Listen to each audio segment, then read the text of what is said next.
Kurang lebih tampilannya akan seperti ini.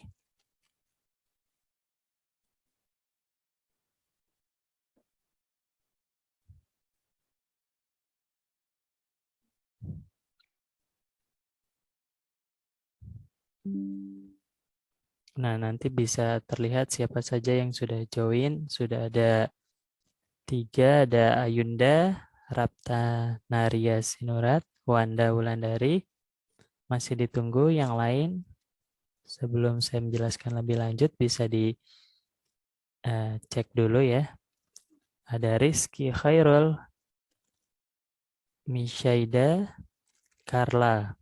Ada sudah pada join. Silakan yang belum join bisa diklik ya. Nah, ini ada terlalu banyak ini ya. Empathy map di sini, tapi nggak apa-apa. Ini saya tadi kita ambil studi kasus ya. Jadi saya itu punya bimbel.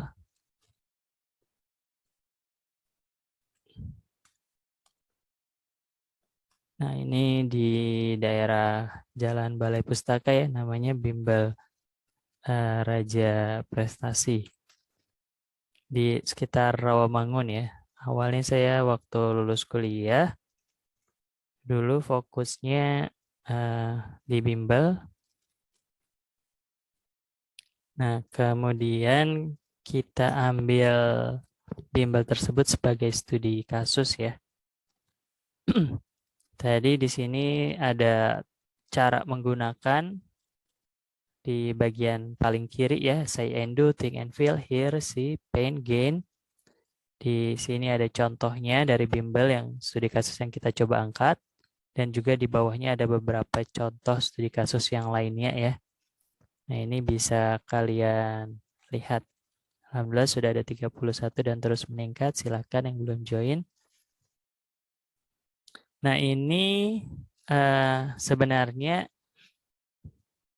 model yang kita angkat ini design thinking ya. Jadi kita coba uh, mengangkat permasalahan, menyelesaikan permasalahan yang kita angkat dengan metode design thinking. Yang pertama melalui empathy map dan minggu depan kita coba menggunakan BMC ya, Business Model Canvas. Nah, di sini ada sticky note. Jadi kita bisa klik 2 kali di sticky note ini. Boleh ya kalian klik-klik ya, kalian pindahkan, kalian mau isi yang di bawah. Jadi yang di bawah ini, sticky note yang di bawah, ini itu untuk nanti kalian isi. Yang ini kan udah saya isi ya, udah ada contohnya punya saya. Nah, ini bagian fill order ini adalah bagian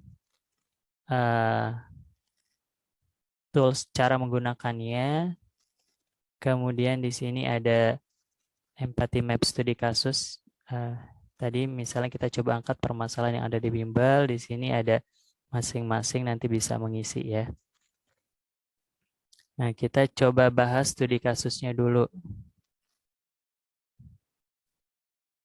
Ini studi kasus dari empathy map bimbel yang sudah diisi. Ada kolom think and feel, see, say and do, dan juga hear. Di bawahnya ada pain and gain-nya ya.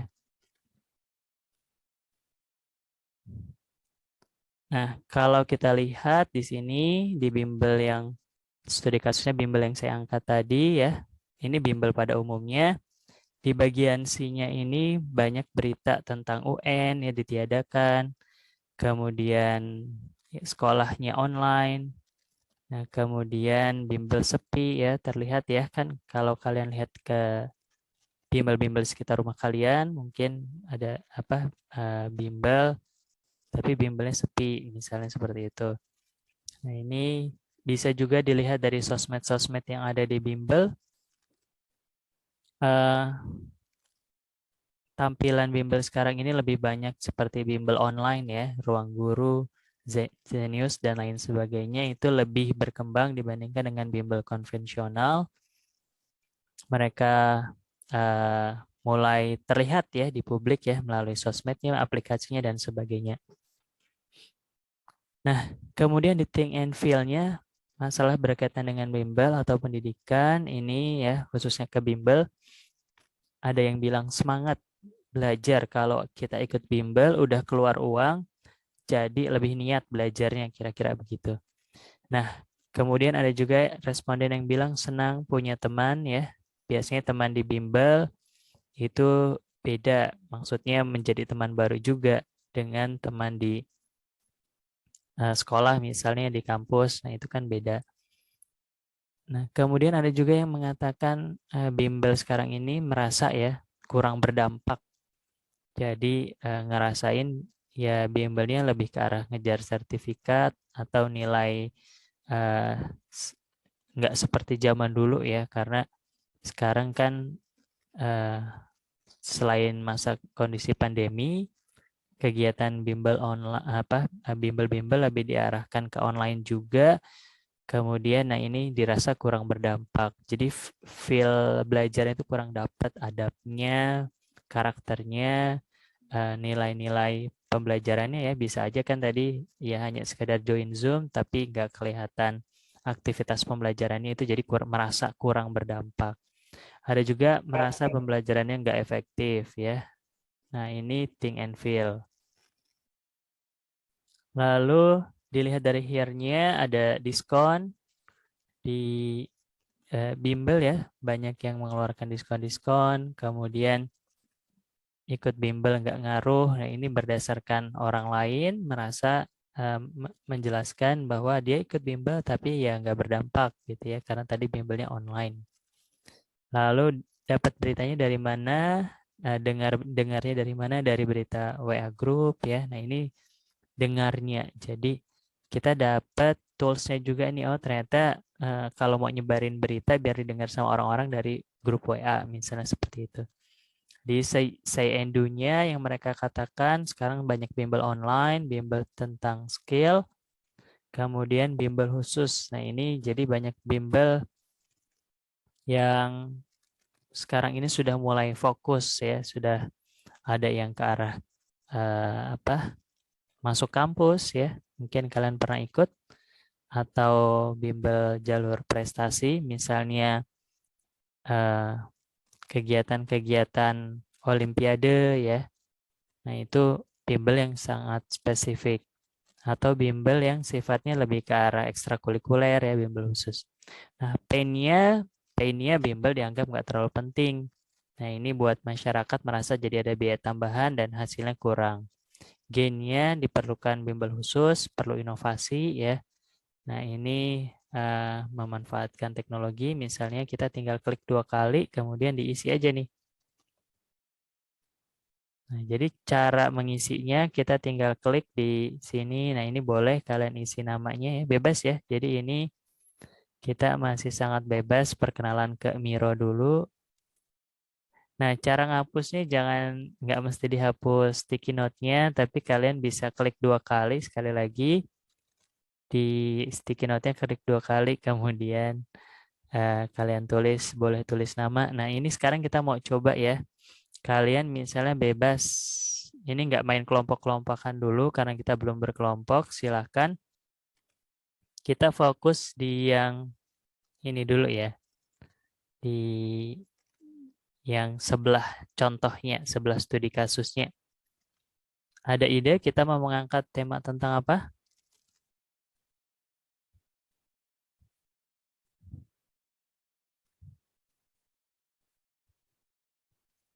Misalnya kita mau menulis ya permasalahan berkaitan dengan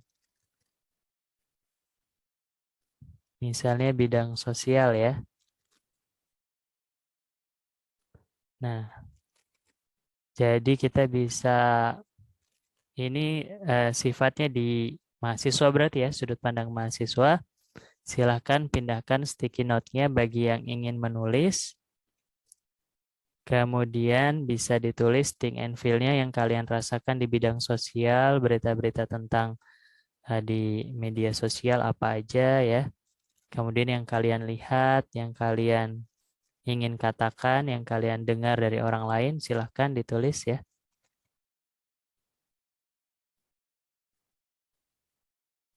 Bebas ya, jadi bisa dalam bentuk keywords-nya. Nanti bisa kita bahas lebih lanjut. Silakan, ini yang di bagian kelompok 1 ya. Silakan kalian berkumpul di sana.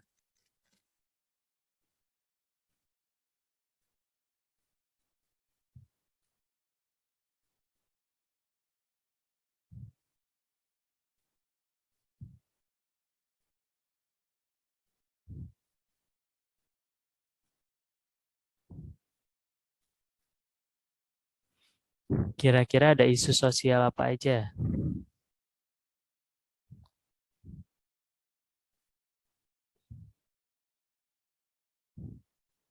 Mungkin sepertinya kita perlu lebih spesifik ya.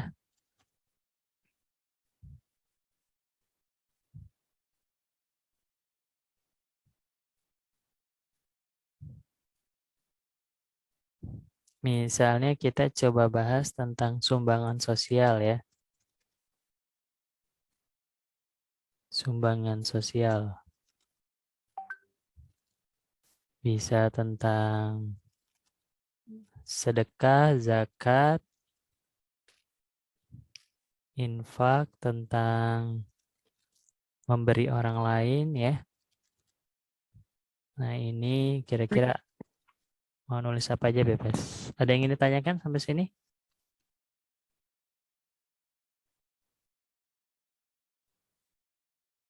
Boleh ya kalau ada yang ingin bertanya.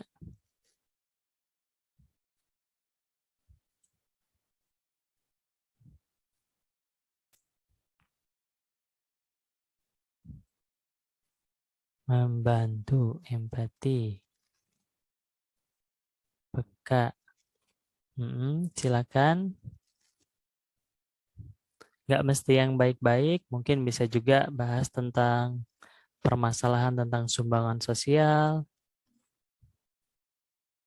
atau solusinya atau tentang hal-hal yang kalian tahu ya. Silakan dipindahkan sticky notes-nya, kemudian klik 2 kali dan diisi.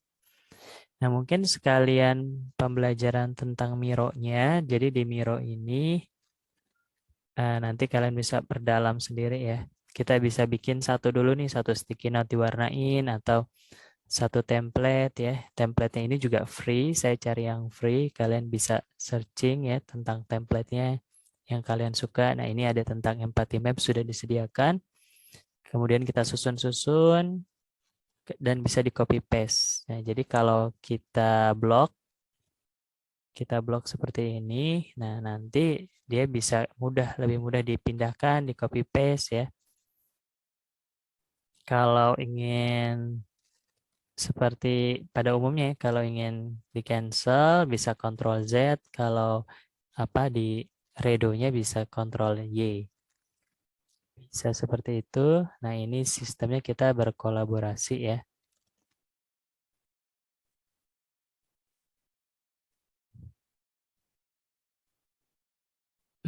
Kalau kalian mau isi-isi yang di bimbel juga boleh. Kita jadi untuk adaptasi dulu dengan Miro-nya. Nah, untuk berikutnya kita bisa berkelompok ya. Saya pikir kelas A gabung boleh sama kelas B. Tadi kelas B ada 38 ya, Rizca ya? Iya, Pak. Kelas A ada berapa, Mutiara? Kelas A 42, Pak. Berarti total ada 80 ya. Nah, mungkin untuk memudahkannya kita bisa buat menjadi 10 kelompok ya. Jadi nanti bisa dibentuk masing-masing campuran ya, kelas A, kelas B. Jadi jangan terlalu kelas A aja atau B aja gitu.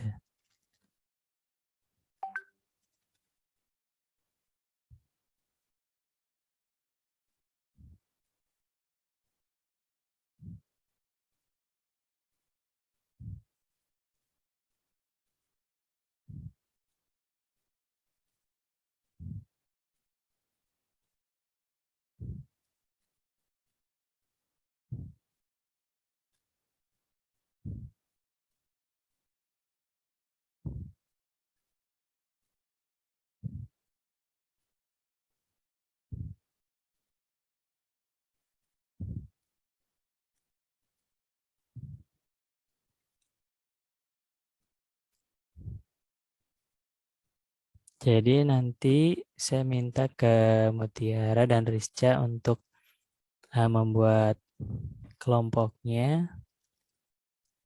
Jadi pekan depan kita sudah bisa mulai mengerjakan Miro tentang bisnis model Canvas ya. Nah, jadi masing-masing kelompok sudah bisa memulai untuk membuat empathy map.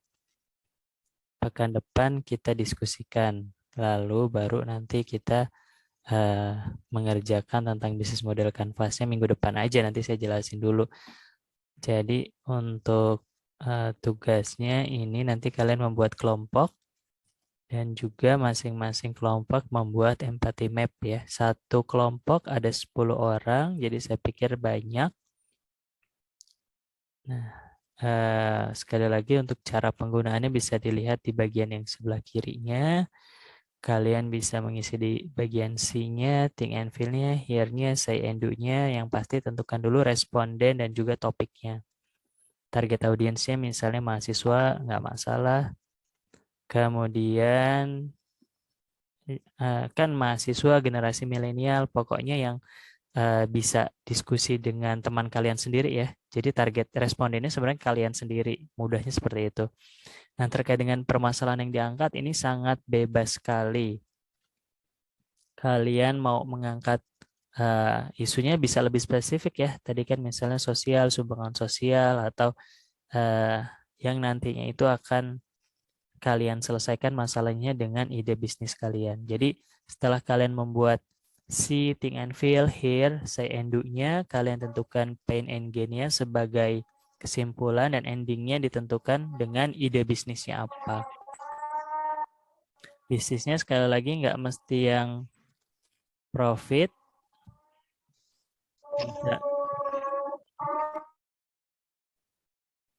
bisa juga tentang ini ya apa sosial, tentang hal-hal yang sederhana, misalnya kita punya masalah di bangun tidur, berarti nanti di tengahnya tulis aja nih, taruh sticky note.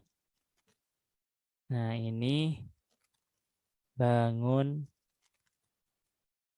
tidur, ini jadi masalahnya. Nah, nanti kalian bersama teman-teman 10 orang itu mengerjakan empathy map-nya tentang bangun tidur apa aja, baru nanti solusi dari bangun tidur ini apa, kira-kira begitu. Nah, karena ini ada sekitar 50 orang yang mengisi, ini sumbangan sosial isunya ya. Di C-nya ada memberi, bantuan, sadar, galang dana, BPNT 2002. Ini apa nih BPNT? Saya baru dengar nih. Ada yang bisa memberitahu? BPNT? Bantuan pangan non tunai, Pak. Oh, bantuan. Oh iya ya, paham-paham tentang bantuan pangan non tunai ya. Tentang kasus penyalahgunaan sumbangan, di C-nya, di think and feel-nya ada bantuan tidak tepat, empati, bansos, demo mahasiswa, sangat membantu, minyak mahal. Ada tentang hoax, ini tadi awal-awal ya. Here-nya ada di korupsi, pencitraan, penggelapan, berita TV tidak tepat sasaran, penipuan. Di say and do-nya ada pengangguran, PLT UMKM, kartu prakerja, bagi-bagi sembako, donasi minyak, dan lain sebagainya. Nah ini, mau pada bukber kayaknya nih ya. Pain-nya tidak tersalurkan, disalahgunakan, gain-nya praktis keterbukaan. Nah ini nanti bisa dicari tahu solusinya apa nih kira-kira ya. Karena kita bisnis digital mungkin kita bisa solusinya berupa aplikasi misalnya ya yang berkaitan dengan sumbangan sosial dengan prinsip transparan ya, keterbukaan, lalu prinsip keadilannya ya. Nah, itu sebagai solusinya. Jadi solusi yang nanti kalian tentukan itu nggak mesti nama aplikasi dulu ya. Ya solusinya apa kira-kira begitu. Nah, solusinya itu yang bagus itu kalau punya value proposition ya. Jadi punya pembeda dengan solusi-solusi yang sudah ada. Misalnya yang sekarang sudah ada yang paling terkenal sumbangan sosial itu ada Kita Bisa. Nah, kemudian apa nih yang bisa kita ambil lebih tepatnya lagi. Oh, ini misalnya kita mau sumbangan sosialnya sifatnya B2B, business to business. Jadi kita bukan ke langsung ke masyarakat, tapi kita ke organisasi. Kira-kira seperti itu misalnya.